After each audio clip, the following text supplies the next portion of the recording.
ഇപ്പം ഞങ്ങളുള്ളത് ചുങ്കത്രയാണ് കേട്ടോ. ഇവിടെ ഇന്നൊരു മെഗാ തൊഴിൽമേള നടക്കുന്നുണ്ട് കേട്ടോ. ചുങ്കത്ര MBM ഹയർ സെക്കൻഡറി സ്കൂളിലാണ് ഈ മേള നടക്കുന്നത്. നിലമ്പൂർ ബ്ലോക്ക് പഞ്ചായത്തും 6 ഗ്രാമപഞ്ചായത്തും കൂടെ ചേർന്നിട്ടാണ് കേട്ടോ ഈ മെഗാ ജോബ് മേള നടത്തുന്നത്. ഏകദേശം 49ഓളം സ്ഥാപനങ്ങളാണ് കേട്ടോ ഇവിടെ ജോലി അവസരങ്ങൾ തരുന്നത്. ഓരോ സ്ഥാപനങ്ങളും ഇവിടെ നേരിട്ടാണ് കേട്ടോ അവരുടെ ഇൻ്റർവ്യൂ നടത്തുന്നത്. അപ്പോൾ ഇഷ്ടം പോലെ ആളുകളാണ് രാവിലെ മുതൽ വന്നിട്ടുള്ളത്. ഓരോ പഞ്ചായത്തുകളുടെയും പ്രതിനിധികൾ അവിടെ സെപ്പറേറ്റ് ആയിട്ട് ഇരിക്കുന്നുണ്ട് കേട്ടോ. അപ്പോൾ നമ്മുടെ പഞ്ചായത്ത് ഏതാണോ നേരെ അവിടെ ചെല്ലുക. അവിടെ ചെന്നിട്ട് നമ്മൾ എന്ത് ചെയ്യുക, നമ്മുടെ പേര് രജിസ്റ്റർ ചെയ്യുക. രജിസ്റ്റർ ചെയ്ത് കഴിഞ്ഞാൽ നമുക്ക് നമ്മുടെ ബയോഡേറ്റ പൂരിപ്പിക്കാനുള്ള ഒരു ഫോമും തരും. അവിടെ തന്നെ ഈ 49 സ്ഥാപനങ്ങളുടെയും ഏതൊക്കെയാണോ വേക്കൻസികൾ ഉള്ളത്, സെയിൽസ്മാൻ ഉണ്ട്, അതുപോലെ തന്നെ പലതരം വേക്കൻസികളുണ്ട്.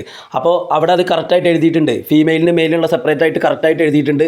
ഏജ് ലിമിറ്റ് അങ്ങനത്തെ ഒക്കെ കൊടുത്തിട്ടുണ്ട്. അപ്പോൾ നമ്മൾ എന്ത് ചെയ്യുക, നമ്മുടെ ഡീറ്റെയിൽസ് കാര്യങ്ങളൊക്കെ ഫില്ല് ചെയ്ത ശേഷം ഏതാണോ നമ്മൾക്ക് പറ്റിയ ജോലി അത് അതിലെഴുതിയിട്ട് ഓരോ റൂമുകളിലായിട്ടാണ് ഓരോ സ്ഥാപനങ്ങളുടെ ഇൻ്റർവ്യൂ നടക്കുന്നത്. ഓരോ റൂമുകളുടെയും പുറത്ത് ആ സ്ഥാപനങ്ങളുടെ ഇൻ്റർവ്യൂ നടക്കുന്ന സ്ഥാപനങ്ങളുടെ പേരും ഡീറ്റെയിൽസും കൊടുത്തിട്ടുണ്ട്.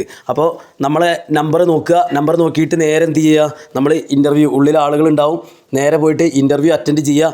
അപ്പോൾ നമ്മുടെ നാട്ടിൽ നിന്ന് നമ്മൾ മാത്രമൊന്നുമല്ല കേട്ടോ, ഒരുപാട് നമ്മുടെ സുഹൃത്തുക്കളും വന്നിട്ടുണ്ട്.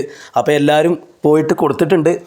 അപ്പോൾ ഇതുപോലെയുള്ള മേളകളൊക്കെ സംഘടിപ്പിക്കുമ്പോൾ ഒരുപാട് ആളുകൾക്ക് എന്ത് ചെയ്യും, നമ്മൾക്ക് ജോലി കൊടുക്കാൻ പറ്റും. ഇങ്ങനെയുള്ള കാര്യങ്ങൾ പഞ്ചായത്ത് ഏറ്റെടുത്ത് നടത്തുന്ന കാര്യത്തിൽ എന്തായാലും അഭിമാനമുണ്ട്.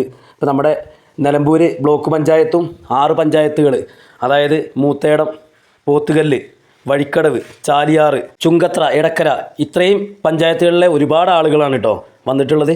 എന്തായാലും ഞാനും വൈഫും പോയി ഇതുപോലെ തന്നെ ഇൻ്റർവ്യൂ ഒക്കെ അറ്റൻഡ് ചെയ്തു. പിന്നെ അവിടെ നല്ല ഫുഡ് ഉണ്ട് കേട്ടോ.